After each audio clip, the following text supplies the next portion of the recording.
Have you ever stopped to think if you really are free? Or is the freedom we value so much just a carefully crafted illusion? This provocation, written by Goethe almost 200 years ago, resonates like a disturbing echo in our modern society. No one is more hopelessly enslaved than those who falsely believe they are free. We live in an era where the word freedom is celebrated, emblazoned in speeches, songs, slogans.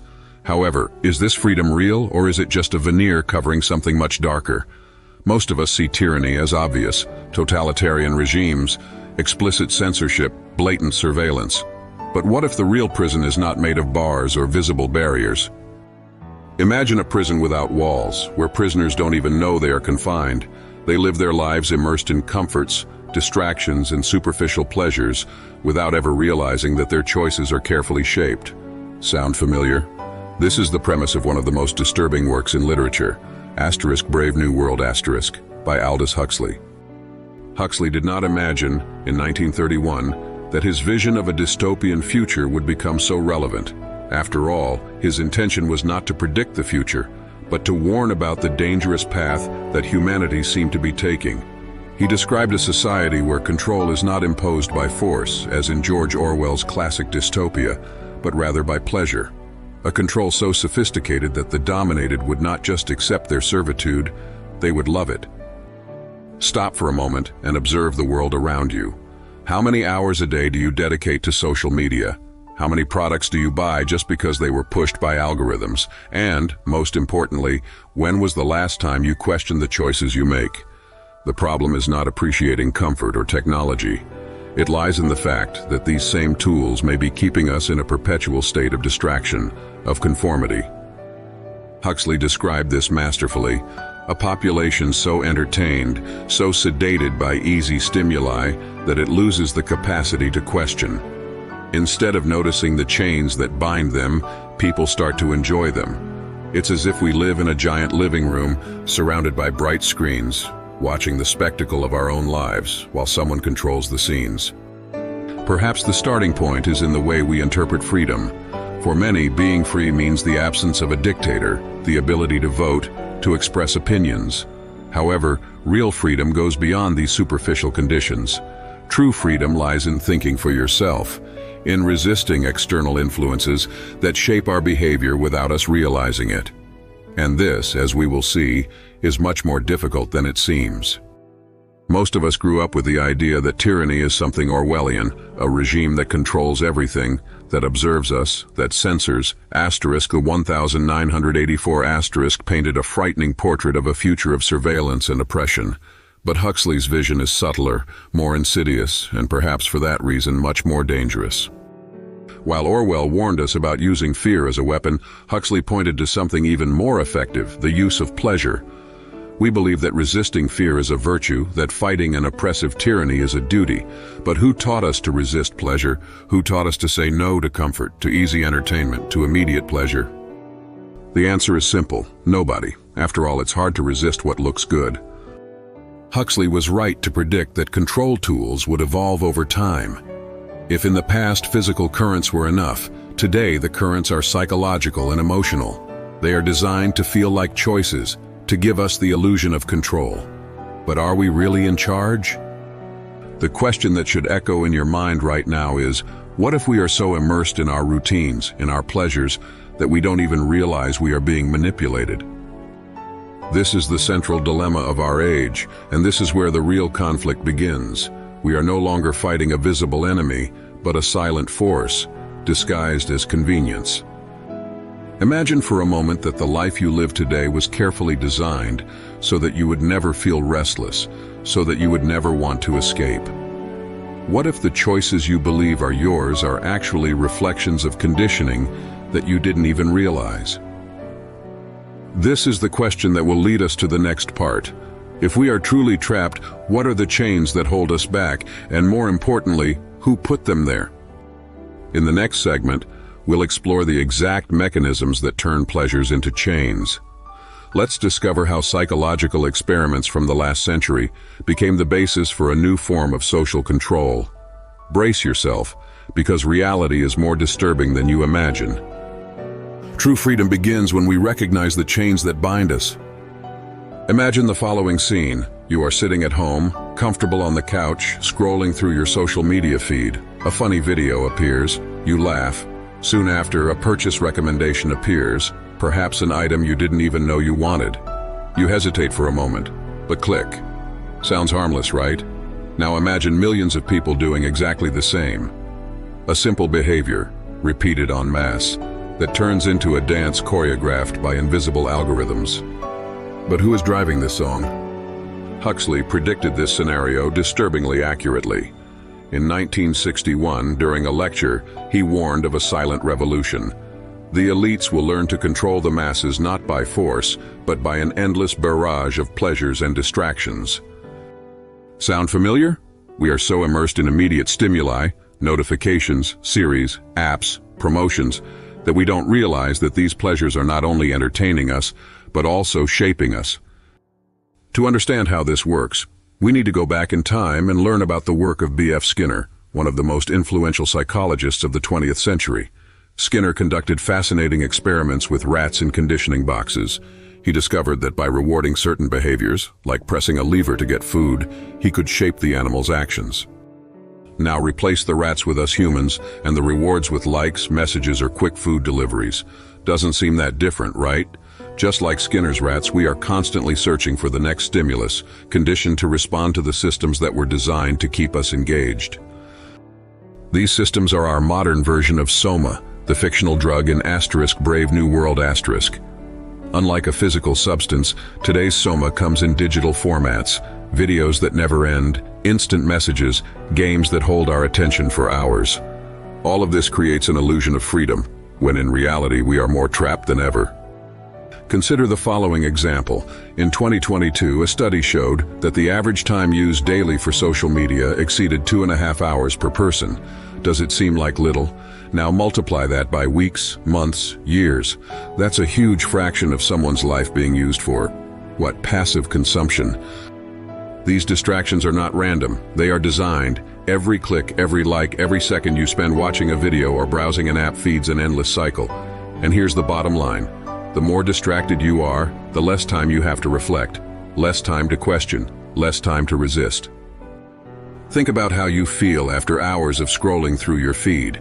There is that momentary satisfaction, of course, but immediately afterwards, there is an emptiness, as if something has been stolen, that something is your time, your mental energy, your ability to think critically. Huxley imagined a future where people would love their servitude, and he was right. What could be more effective than creating a population that not only accepts control, but wants to be controlled? Do you remember the last time you tried to go without your cell phone for a whole day? Anxiety begins to arise, the feeling that you are missing something. This is no coincidence. It is the result of constant conditioning that makes us dependent on these tools. They offer us immediate pleasure, but at a huge cost, our freedom of choice. And the scary thing is that this doesn't happen by chance. It is carefully planned. Companies spend billions studying how to capture and keep our attention. Every color, every sound, every notification vibration is designed to trigger responses in our brain. And while we are busy, satisfied, distracted, something crucial is being lost: our ability to question the system that keeps us in this cycle.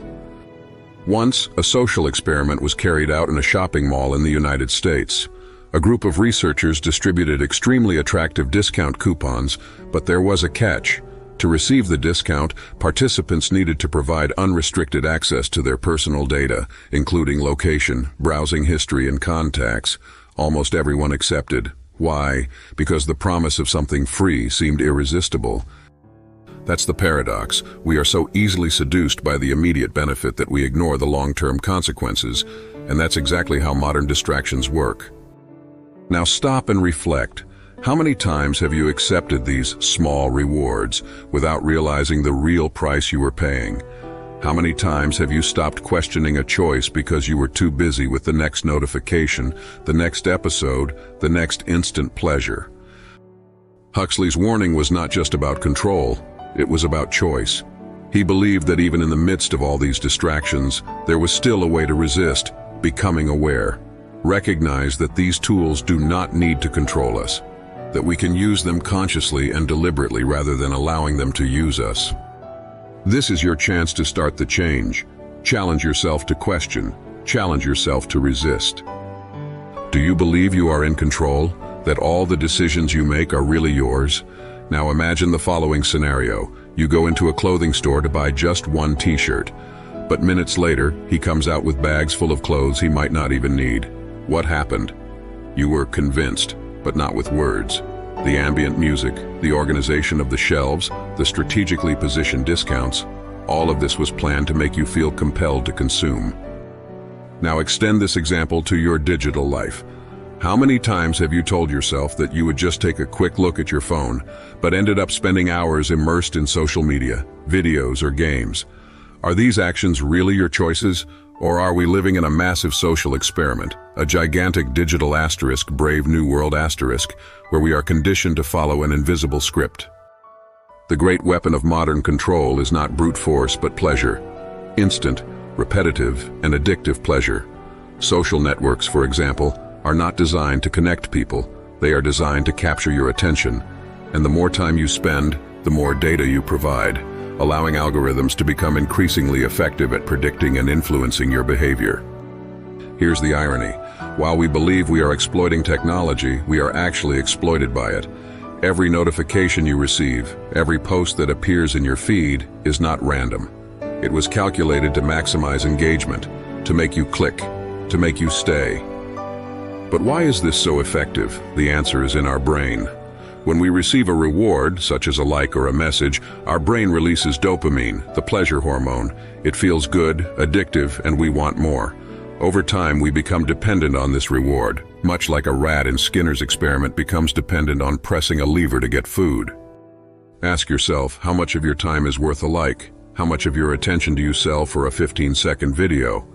We live in an era where distractions are the new form of currency, and we, unconsciously, are the products being traded. Now imagine a society where this cycle is taken to the extreme, where pleasure is not just a distraction, but a form of absolute control. This is exactly what Huxley predicted in Brave New World asterisk.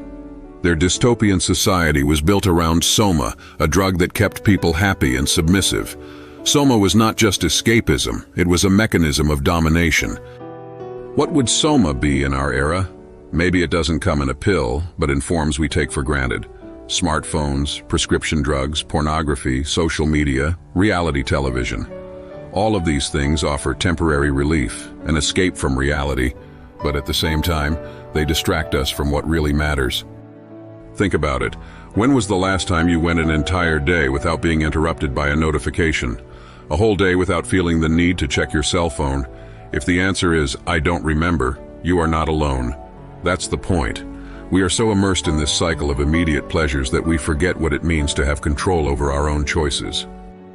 But why are we accepting this? Maybe because it's easier. Resisting requires effort. It requires reflection. And the truth is that thinking hurts. Questions like, why am I doing this? Or, what really matters in my life? Force us to confront things we would rather ignore. The system knows this. It offers us comfort, entertainment, and dopamine in exchange for the silence of our doubts. And while we are distracted, while we live in this bubble of immediate pleasure, the real controllers, governments, corporations, algorithms, continue to shape the world in their favor. But is there a way out? Yes, there is. And the key is awareness. First, we need to understand that this system is not neutral. It was designed to keep us in this cycle. Second, we need to resist the urge to consume automatic pleasures and start cultivating real pleasures. Imagine a world where you control your time rather than being controlled by it, where your choices are based on your values, not algorithms. It seems far away, but it is possible. It all starts with a small act, questioning. In the next segment, we will explore exactly how we can resist this manipulation and reclaim our humanity. Because at the end of the day, true freedom is not just a right, it's a choice. Think about the last time you felt like you had complete control over your life. Not just the illusion of control, but the certainty that each choice was yours. For many, this moment may never have existed. We live in an age where freedom seems within our reach, but the invisible currents of distractions, conditioning, and immediate pleasures pull us back to the same place. The question is, how to resist, How can we fight against a system that does not use weapons or threats, but seduces us with comfort and involves us in a web of immediate gratification? In 2019, research revealed that the average smartphone user touches the device's screen around 2,617 times per day. That's right, thousands of taps on a device that, theoretically, should simplify our lives. But instead, it feels like we are being guided by it, like puppets pulled by invisible strings. This information may seem like just a curiosity, but it hides something deeper. Every touch, every notification, every moment spent on the cell phone is another moment in which we distance ourselves from real control. Huxley already predicted this. People will not just accept your servitude, they will want it. And what's scarier, we are actively craving these distractions. We accept comfort in exchange for freedom, as if the exchange were fair. Let's talk about John was a successful professional with a balanced routine and clear objectives. He started using a health tracking app, which promised to help him optimize his day. The app worked well, but over time it started sending insistent notifications. You didn't get enough sleep. Do more steps today. John began to adjust his life accordingly. It seemed like a positive thing, until he realized he no longer made decisions alone. He slept, ate, and even socialized according to what the app suggested. In the end, what started as a tool of freedom became more of a chain. How many of us are living like John, following scripts we didn't write? One of the greatest challenges of our age is the battle for our attention, and make no mistake, this is a battle. Companies spend billions of dollars to create systems that capture every second of your focus. Social networks, for example, were designed to exploit psychological vulnerabilities. A former Facebook executive admitted, "We have created mechanisms that exploit the chemistry of the human brain to keep people connected." This is not an accident, it's engineering. When you watch a short video, you feel the need to watch another one. When you get a like, you feel the need to post again. It's an addictive cycle, and we are the rats in Skinner's box, pushing the lever without knowing why. But here's the critical point. Knowing that we are being manipulated is not enough. We need to take concrete actions to resist. Resisting starts with something simple but incredibly powerful: awareness. Ask yourself now, how many decisions did I make today that were actually mine? This reflection, however uncomfortable it may be, is the first step towards breaking the invisible chains. Next, disconnecting, even temporarily, is an act of personal revolution. Try putting your cell phone aside for a few hours and see how it affects your mind. At first, you may feel anxious, as if you are missing something. But over time, this discomfort turns into clarity. Another crucial aspect of resistance is cultivating real relationships. Think about your daily interactions. How many of them are genuine? How many are just superficial messages exchanged on apps? Huxley described a society where human connections were replaced by utilitarian interactions, and in many ways we are experiencing exactly that. Regaining a sense of authentic connections not only strengthens us but protects us against the illusions created by the system. Education, or rather the right kind of education, is another essential tool for resistance. Learning to think critically, to question the information we consume, makes us less susceptible to manipulation.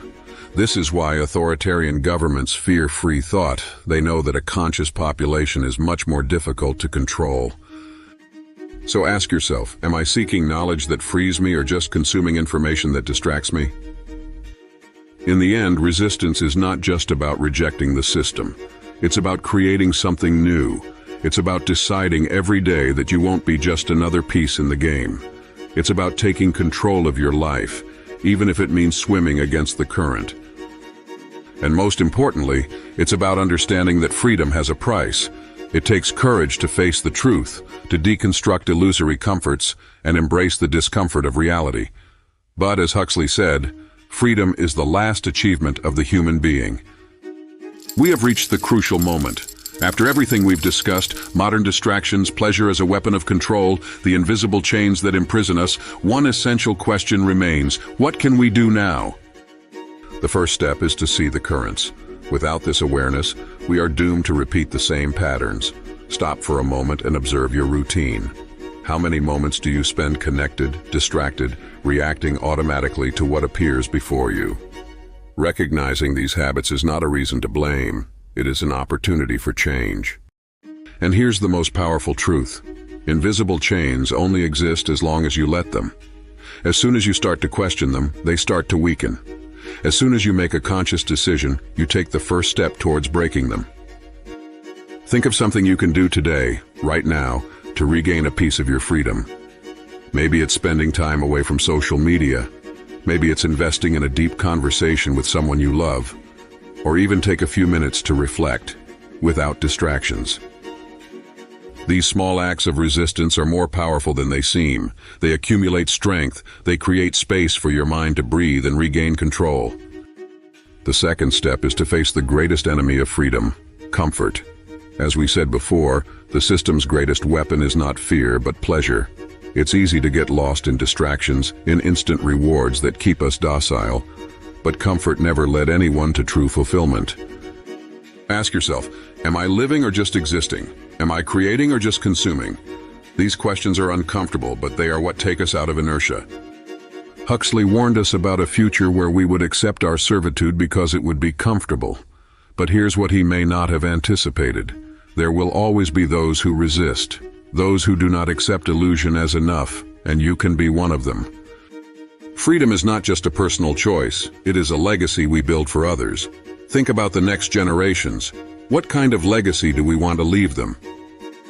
Do we want a society where everyone is trapped in digital bubbles, consuming pleasures without purpose? Or do we want a world where people are aware, connected, and truly free? Your decision today doesn't just affect you, she influences everyone around her. Imagine for a moment a world where more people choose to resist, where more people disconnect from distractions and reconnect with themselves and others. A world where freedom is not just a word, but a lived reality. This world is possible, but it starts here. It starts with you. Every choice you make is a brick in building that future. Now, I invite you. If this message resonated with you, if it awakened something within you, don't let it die here. Subscribe to the channel and be part of this journey. Leave your like as a sign that you chose to question, that you chose to resist, and most importantly, share this video with someone who needs to hear it. In the comments say, what is your biggest challenge in the search for freedom? Your story can inspire others. Your voice can be the spark that awakens someone's conscience. Thank you for watching, for being here, for reflecting with me on something so essential. Each of you is part of a community that values truth, freedom, and humanity. And don't forget, this is just the beginning. In the next video, we'll explore how emerging technologies are further shaping human behavior, and what you can do to avoid being just another player in the system. Until then, remember, true freedom begins with an act of courage, and today you perform this act.